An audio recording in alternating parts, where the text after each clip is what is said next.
Muchas de las preguntas que la gente hace sobre el hinduismo se originan de malentendidos que surgen una y otra vez. Algunos de estos malentendidos están tan extendidos que no se cuestionan y tanto hindúes como no hindúes los asumen como verdaderos. Hace mucho tiempo armé una lista de los errores que se repiten con mayor frecuencia y la llamé los 10 malentendidos más importantes sobre el hinduismo. Estos temas son especialmente relevantes hoy en día cuando nos bombardean continuamente con tanta información errónea, ya sea impresa, en televisión, en Internet y en las redes sociales. He abordado cada uno de estos malentendidos muy brevemente aquí, pero en otros videos que he producido, estos temas se abordan con mucha más profundidad. Encontrarás enlaces a esos videos en la parte de abajo. Seguiremos el estilo de otras listas de top 10. Comenzaremos con el malentendido número 10, que se parece un poco a un cuestionario de selección múltiple. Las dos famosas epopeyas, el Ramayana y el Mahabharata, son mitológicas. Ambas epopeyas son cuentos de ficción de personas que nunca vivieron y eventos que nunca ocurrieron realmente. B. Históricas. Ambas epopeyas son relatos precisos de personas pasadas y de eventos pasados exactamente como sucedieron. La respuesta correcta a esta pregunta de selección múltiple es en realidad C, ninguna de las anteriores, porque ambas conclusiones son incorrectas. Para comprender correctamente el Ramayana y el Mahabharata, debemos considerar cómo surgieron esas grandes epopeyas en la antigua India. Hace mucho tiempo, las historias sobre eventos históricos importantes se conservaban transmitiéndolas oralmente de generación en generación y también escribiéndolas en elegantes versos sánscritos destinados a la recitación oral. Esas historias incluyeron el relato de Rama, el hijo del rey Dasharatha, y su lucha por rescatar a su esposa Sita, que había sido secuestrada por el demonio Ravana. Esa historia fue puesta en forma escrita por el Rishi Valmiki en su Ramayana.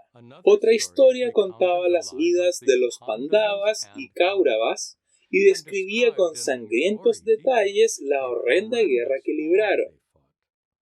El Rishi Vyasa compuso el Mahabharata basado en esa historia.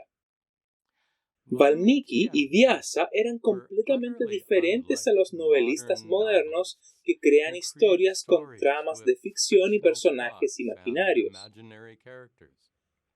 Esos rishis escribieron sobre hechos históricos reales, pero también eran completamente diferentes a los historiadores modernos, eruditos académicos que registran eventos de la manera más precisa y objetiva posible. La tradición de contar historias en la antigua India era enriquecer las historias históricas mediante la incorporación de secciones que transmiten principios importantes de la sabiduría espiritual y mundana. Además, la tradición era embellecer las historias históricas con relatos fantásticos y emocionantes, eventos ficticios, para asegurar que las generaciones futuras se sintieran inspiradas para leerlos. Valmiki y Vyasa siguieron estas tradiciones culturales al componer sus epopeyas. Expandieron sus trabajos con poderosas enseñanzas espirituales como el Bhagavad Gita, que se encuentra en el Mahabharata, y agregaron relatos fantasiosos sobre carrozas volando por el cielo y armas asombrosas con la fuerza destructiva de las bombas atómicas. Por lo tanto, el Ramayana y el Mahabharata no pueden considerarse mitológicos o históricos. Presentan eventos históricamente verdaderos en formato de historias que fueron enriquecidas mediante la adición de enseñanzas espirituales y adornadas con dramáticos eventos ficticios.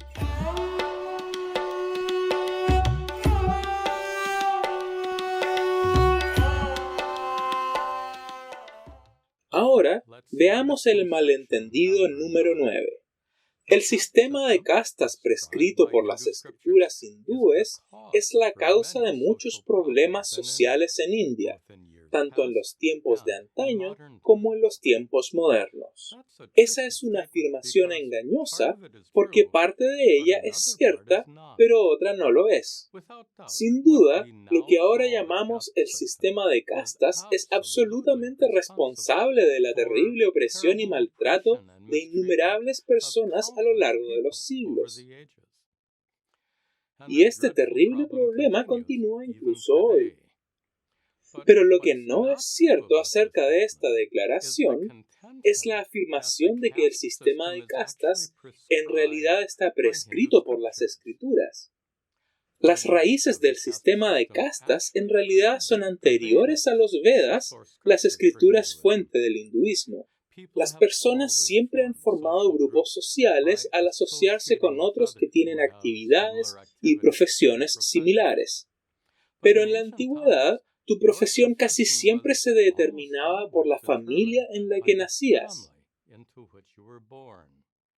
Entonces, mucho antes de que comenzara el hinduismo, ya existían 4 grupos sociales basados en tu familia y profesión. Había maestros y sacerdotes, reyes, ministros y guerreros, granjeros y comerciantes, y jornaleros. Más tarde, los Vedas se refirieron a ellos como brahmanas, kshatriyas, vaishyas y shudras. Un famoso himno védico dice en sentido figurado: los brahmanas vinieron de la boca de Dios, los kshatriyas de sus brazos, los vaishyas de sus piernas y los shudras de sus pies. Este himno describe a Dios como la fuente de todas las personas, y en ese momento las personas pertenecían a uno de estos 4 grupos. Aquí está el simbolismo. Se dice que los brahmanas surgieron de la boca de Dios, porque su trabajo implica enseñar y recitar oraciones. Los kshatriyas vinieron de los brazos de Dios, porque su trabajo implica empuñar armas y ejercer poder. Los vaishyas vinieron de las piernas de Dios, porque su trabajo implica cultivar y viajar. Los shudras vinieron de los pies de Dios, porque los trabajadores son la base sobre la cual se asienta toda la sociedad. Ten en cuenta que este himno no dice que los brahmanas son superiores a los demás o que los shudras son de alguna manera inferiores. Los Vedas sí prescriben diferentes deberes religiosos para cada grupo, pero nunca prescriben ni toleran ningún tipo de discriminación o desigualdad. Desafortunadamente, a lo largo de los siglos, aparentemente ciertos brahmanas estaban motivados por intereses egoístas e interpretaron los Vedas de maneras que beneficiaban a su propia casta a expensas de los demás. Como resultado, gradualmente se desarrolló una estructura social injusta y muy dañina. Esa estructura social injusta no se basó en las escrituras originales del hinduismo, en cambio, provino de personas egoístas y poco éticas que casualmente nacieron como hindúes. Este video que produje aborda el problema de las castas de una manera más amplia. Encontrarás un enlace a él más abajo.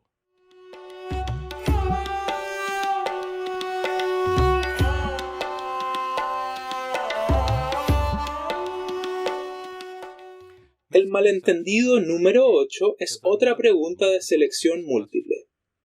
Según el hinduismo, el objetivo de la vida es A. Disfrutar del placer, B. Acumular riqueza, C. Lograr un mejor renacimiento o ir al cielo, D. Liberarte del renacimiento.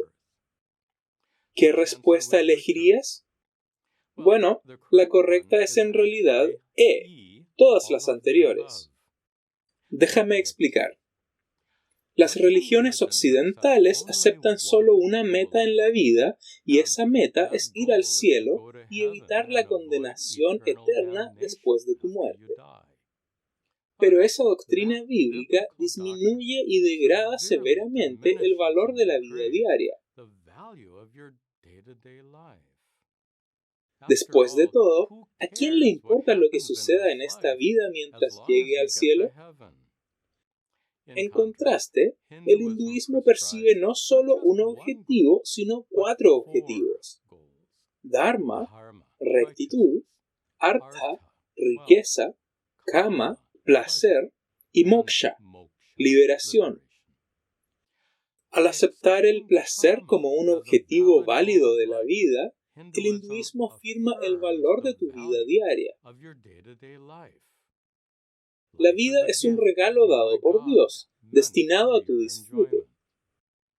La riqueza también es aceptada como un objetivo válido en la vida, porque necesitas algo de dinero para apoyar tu búsqueda del placer. Es virtualmente imposible disfrutar de los dones dados por Dios si no tienes un peso ni hogar. Por supuesto, el placer y la riqueza deben perseguirse de manera que no dañen a nadie, o sean inmorales, ilegales o poco éticos.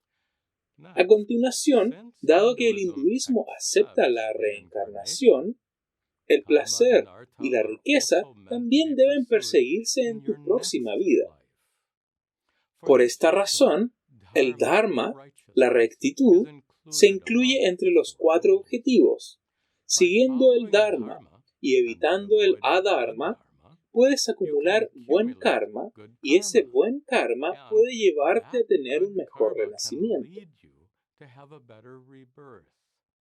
O, si has acumulado suficiente buen karma, incluso podrías ir al cielo, svarga. Es importante señalar que el hinduismo no considera que ir al cielo sea el objetivo final de la vida. ¿Por qué no? Porque se cree que el cielo es temporal. Es una vida limitada de placer, nacida de tu buen karma, que eventualmente llega a su fin. Tu acumulación finita de buen karma no puede resultar en un disfrute celestial infinitamente largo. Entonces, después de disfrutar de una vida en el cielo, renacerás. Desafortunadamente, es inevitable que experimentes sufrimiento en esa próxima vida. Entonces, el 4.º objetivo, moksha, es escapar de todo sufrimiento, permanecer total y eternamente libre de miseria de cualquier tipo. Moksha significa literalmente libertad. Moksha no es solo liberarse de renacer en otra vida de sufrimiento. También es la liberación del sufrimiento en esta misma vida. No podemos discutir los detalles de moksha aquí, pero puedes aprender mucho más en este video que produje sobre los 4 objetivos de la vida.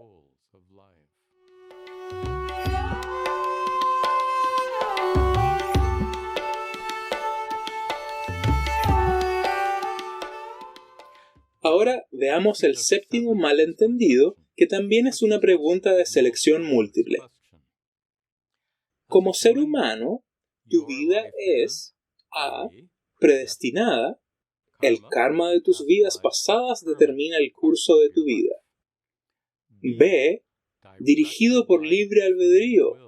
Tus propias elecciones y acciones determinan el curso de tu vida. Como habrás adivinado, la respuesta correcta es C. Ninguna de las anteriores. La doctrina del karma es un tema enorme y complicado que podemos abordar brevemente aquí. En primer lugar, si el curso de tu vida está verdaderamente predestinado, si todo lo que harás hoy está predeterminado por tu karma, entonces eso significa que no tienes libre albedrío. no tienes libertad ni poder para tomar decisiones y actuar de formas que afecten tu vida. Pero obviamente eso no es lo que experimentas todos los días. Tú sí eliges, tomas decisiones y actúas como lo deseas. Es importante comprender que toda la doctrina del karma se basa en el libre albedrío. Por definición, el karma es el resultado de acciones que realizas usando tu libre albedrío. Si no tuvieras libre albedrío, no podrías haber acumulado ningún karma en tus vidas pasadas, y sin ningún karma pasado, no habrías renacido en esta vida. Pero, aunque el libre albedrío es fundamental para la doctrina del karma, tu libre albedrío es extremadamente limitado. No se puede elegir volar como un pájaro o decidir curar el cáncer. Como ser humano, no eres todopoderoso como Dios. Dado que no tienes un control total sobre las personas y las situaciones en tu vida, tu poder para controlar tu vida es limitado. Basándonos en todo esto, tenemos que decir que el curso de tu vida no está completamente predestinado ni está completamente bajo tu control. Entonces, ¿cómo lo entendemos? Según la doctrina del karma, el curso de tu vida está determinado por dos tipos diferentes de karma. Un tipo es el resultado de hechos que cometiste en vidas pasadas y antes en esta vida. Las buenas acciones que cometiste antes eventualmente traerán eventos deseables a tu vida. Las malas acciones que cometiste antes eventualmente traerán eventos indeseables a tu vida. Pero eso es solo la mitad de la historia. Independientemente del tipo de eventos que ocurran en tu vida, puedes elegir libremente cómo responder a cada evento.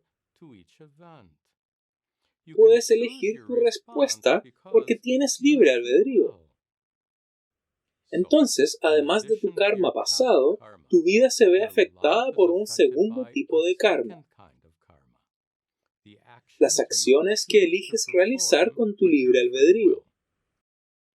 Por lo tanto, el curso de tu vida está determinado en parte por karmas pasados y en parte por las acciones que elijas. Para comprender la doctrina del karma más a fondo, puede resultarte útil ver los videos de esta lista de reproducción en mi canal.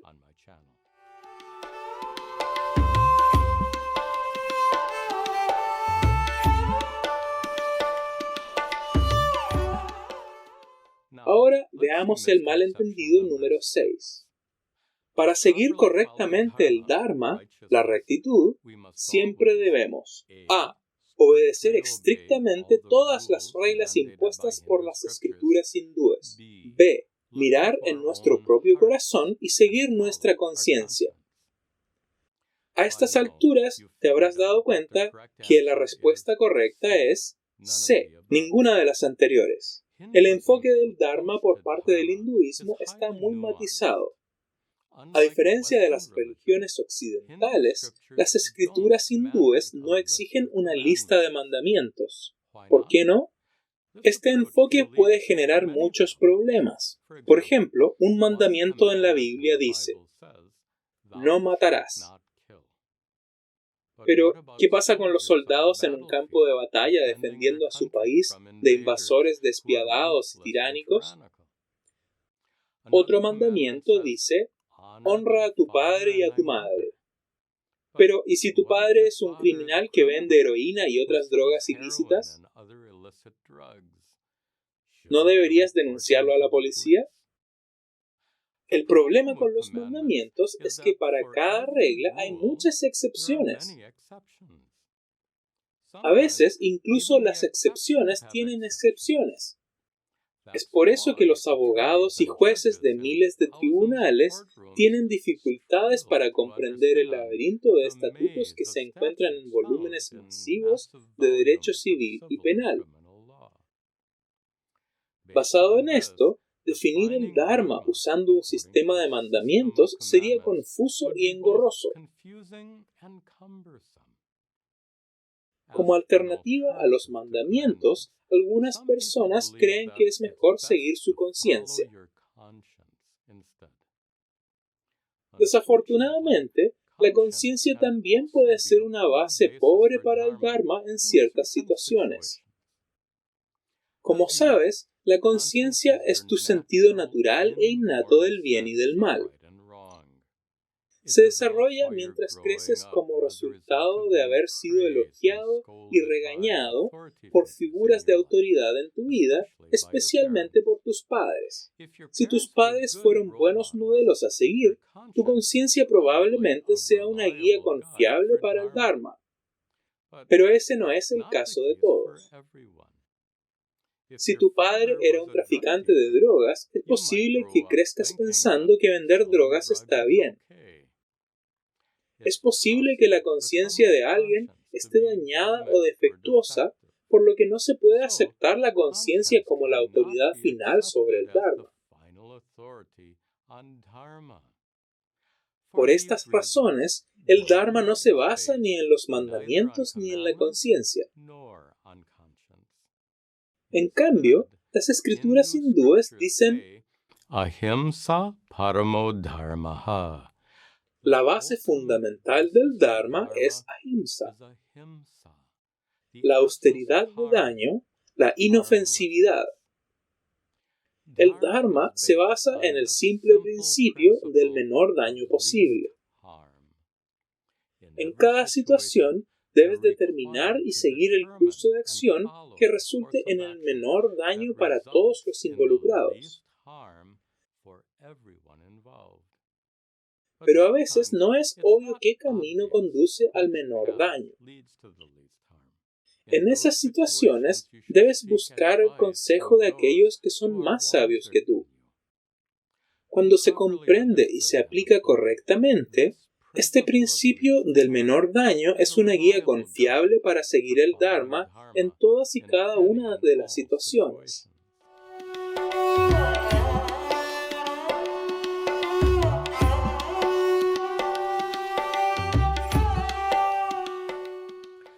A continuación, el malentendido número 5. Los hindúes adoran al sol, las vacas, los ríos e ídolos hechos de piedra o metal. La respuesta corta aquí es que los hindúes adoran a Dios, y solo a Dios.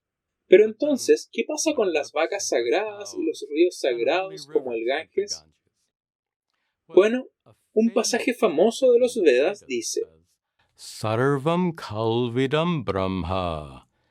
Todo aquí es Brahman, Dios. Eso significa que todo en el universo, vivo e inerte, es forma o manifestación de Dios. Desde un punto de vista filosófico, Brahman o Dios es la realidad subyacente por la cual todo existe. Dios es la tela de la existencia, por así decirlo. Tal como los hilos son el material por el cual existe esta tela, Dios es la realidad por la cual existe todo el cosmos. Basados en este principio, los hindúes creen que Dios habita dentro de todo, en cada persona, animal, insecto, planta y roca. Por lo tanto, todo es divino. Entonces, los hindúes adoran a Dios manifiesto en forma de sol. Los hindúes adoran a Dios que habita en cada vaca y río. Los hindúes adoran a Dios que está presente en las formas sagradas establecidas en los altares de los templos de todo el mundo. Aquí es importante señalar que los hindúes no son los únicos en el uso de formas sagradas para la adoración. Los cristianos veneran la cruz, los católicos romanos veneran las estatuas de María y los grandes santos.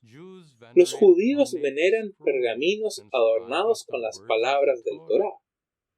Ninguna de esas personas beatas adora meros objetos físicos. Utilizan estos objetos sagrados en su adoración a Dios. Los hindúes hacen lo mismo. Este tema se explica mucho más completamente en este video que produje sobre el simbolismo del culto hindú.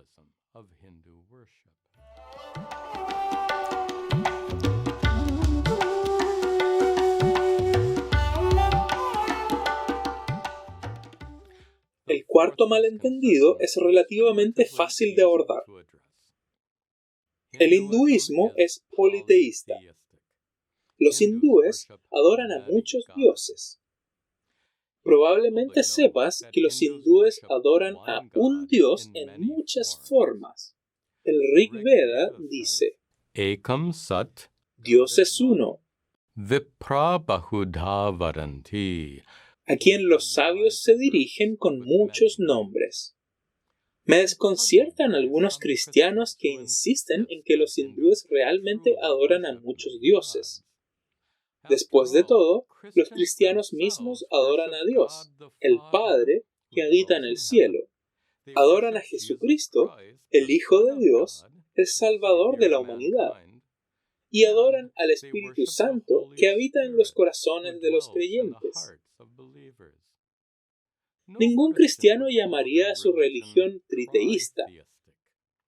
Entonces, ¿por qué dicen que el hinduismo es politeísta?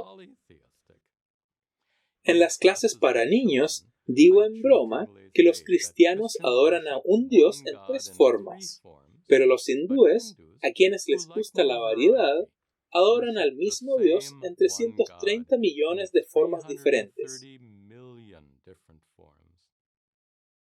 En una nota más seria, el concepto hindú de Dios es tan sofisticado que términos filosóficos como politeísmo y monoteísmo no logran transmitir su perspectiva única. Las religiones occidentales se basan en la doctrina del monoteísmo, que declara que Dios es uno.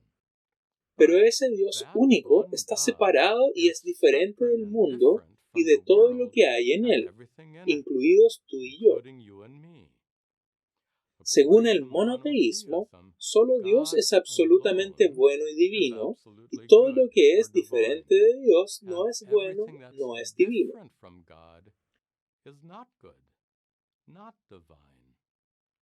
Por lo tanto, el mundo y todas sus criaturas son de alguna manera malvados por naturaleza. El hinduismo rechaza esta doctrina por completo. Como vimos, los hindúes creen que el mundo es una manifestación de Dios, y por lo tanto, todo lo que existe es divino en esencia. Pero esta creencia en particular conduce a veces a otra noción errónea: la opinión de que el hinduismo es panteísta. El panteísmo es una doctrina que declara que el mundo físico en sí es Dios. No hay más Dios que el mundo de la naturaleza. Muchas religiones tribales que adoran la naturaleza se basan en esta doctrina. Pero el hinduismo es diferente a estas religiones panteístas porque para los hindúes el mundo es una manifestación de Dios, pero Dios es más que el mundo.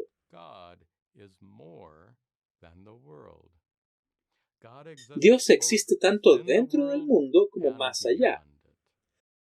Para usar el lenguaje de los filósofos occidentales, Dios es inmanente, presente en el mundo y trascendente, existiendo más allá del mundo. Entonces, ni el politeísmo, ni el monoteísmo, ni el panteísmo describen con precisión el concepto de Dios del hinduismo. Para los hindúes, Dios está más allá de todas estas ideas occidentales.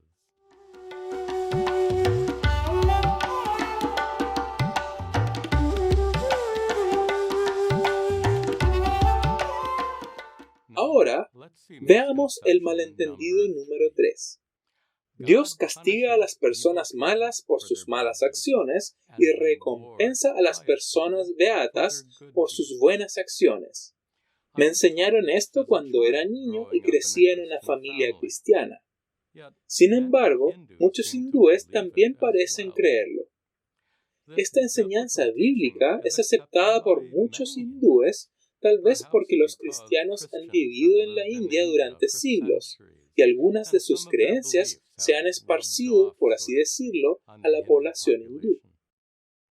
Los antiguos sabios explicaron que la inteligencia infinita de Dios es la base de las leyes de la naturaleza, las leyes que gobiernan el funcionamiento del universo. Entonces, las leyes de la naturaleza son en realidad las leyes de Dios e incluyen las leyes del karma. Basado en este principio, de acuerdo con las leyes de Dios, consigues resultados indeseables por tus malas acciones y resultados deseables por tus buenas acciones. Por lo tanto, obtienes los resultados que tú mismo has ganado con tus propias acciones. Si rompes algo en una tienda, tienes que pagar por ello. Pero eso no es un castigo. Y cuando recibes un cheque de pago después de trabajar toda la semana, eso no es una recompensa. Obtienes lo que te mereces, basado en tus propias acciones, de acuerdo con las leyes de Dios. Por esta razón, no es correcto decir que Dios te recompensa o castiga. Además, el hinduismo no considera que las personas que cometen malas acciones sean malas por naturaleza. Después de todo el mundo es divino en esencia. Pero los seres divinos ciertamente son capaces de cometer malas acciones, y a veces horribles acciones dañinas. De hecho, todos somos capaces de cometer malas acciones porque todos cometemos errores. Como seres humanos, ninguno de nosotros es perfecto en nuestro pensamiento y comportamiento, aunque todos somos divinos en esencia.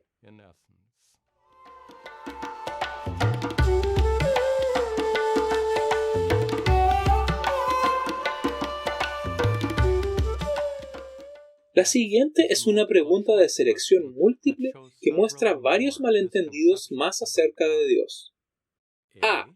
Dios siempre nos da aquello por lo que oramos. B. Dios a veces nos da lo que pedimos. C. Dios nunca nos da lo que pedimos. Una vez más, la respuesta correcta es D. Ninguna de las anteriores. Y la doctrina del karma explica el porqué. La oración es un karma, es una acción, una buena obra. Puede ser un acto mental, como cuando rezas en silencio. Puede ser un acto vocal, como recitar un himno en sánscrito. O puede ser un acto físico, como ofrecer incienso en un altar. Ya sea física, oral o mental, cada forma de oración es un buen karma, una buena acción y por lo tanto seguramente producirá un resultado deseable de acuerdo con las leyes del karma. Pero no hay garantía de que obtendrás el resultado particular por el que oraste. Piénsalo. Si tus oraciones pueden hacer que Dios te dé exactamente lo que pides, entonces aparentemente eres más poderoso que Dios. Como discutimos antes, Dios nos da lo que merecemos, basado en nuestras propias acciones, incluidos nuestros actos de oración.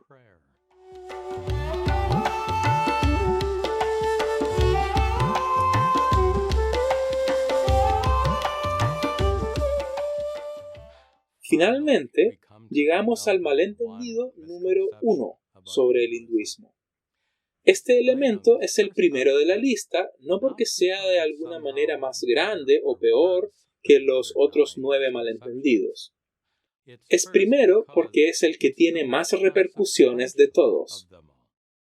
Afectará a todas las generaciones futuras de hindúes. En nuestros tiempos modernos, las antiguas tradiciones y prácticas religiosas del hinduismo tienen poco o ningún significado o relevancia para nuestras vidas de hoy. Deben mantenerse exactamente como se han practicado durante miles de años para preservar el hinduismo para las generaciones futuras. Ya sabes que la respuesta es C, ninguna de las anteriores. ¿Por qué? En primer lugar, el propósito del hinduismo, como todas las religiones del mundo, es satisfacer las necesidades religiosas y espirituales de sus seguidores. Pero esas necesidades cambian constantemente. Por ejemplo, hoy en día los hindúes viven no solo en la India, sino en todo el mundo, y pertenecen a una variedad de sociedades y culturas. Todas esas sociedades y culturas, tanto dentro de la India como en otros lugares, están evolucionando continuamente.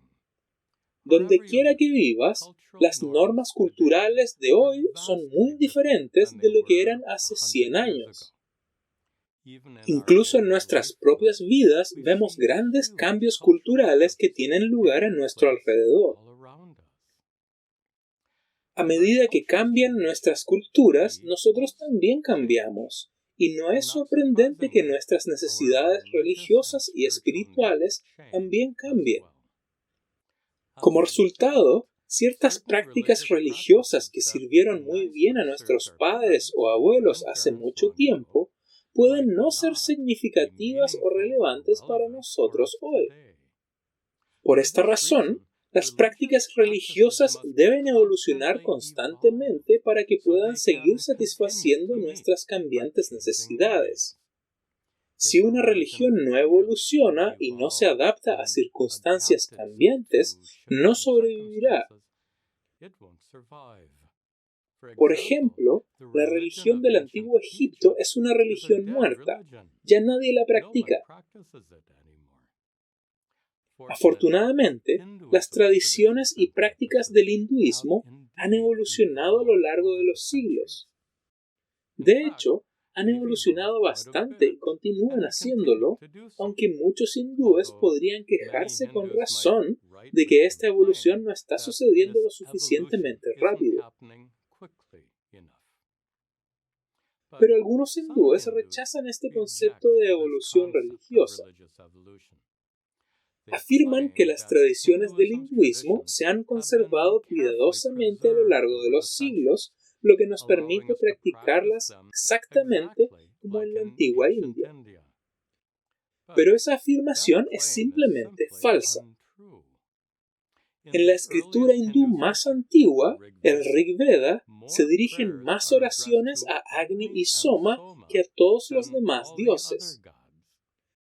Hoy, el énfasis de nuestras oraciones es completamente diferente. Además, en la antigüedad, el culto ritual siempre empleaba un fuego de sacrificio y se realizaba al aire libre en un cobertizo con techo de paja. En ese entonces no había templos. Hoy, por supuesto, la mayor parte de la adoración se lleva a cabo en los templos. Ahora, considera esto.